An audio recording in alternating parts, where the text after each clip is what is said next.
Taste the Daily.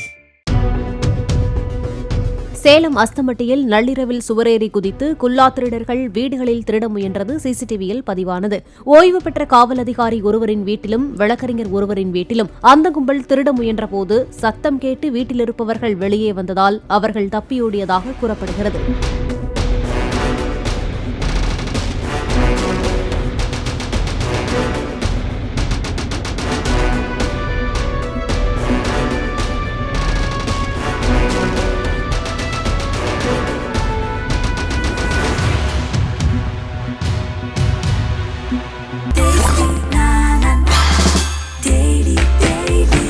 Taste Daily. Taste the Daily.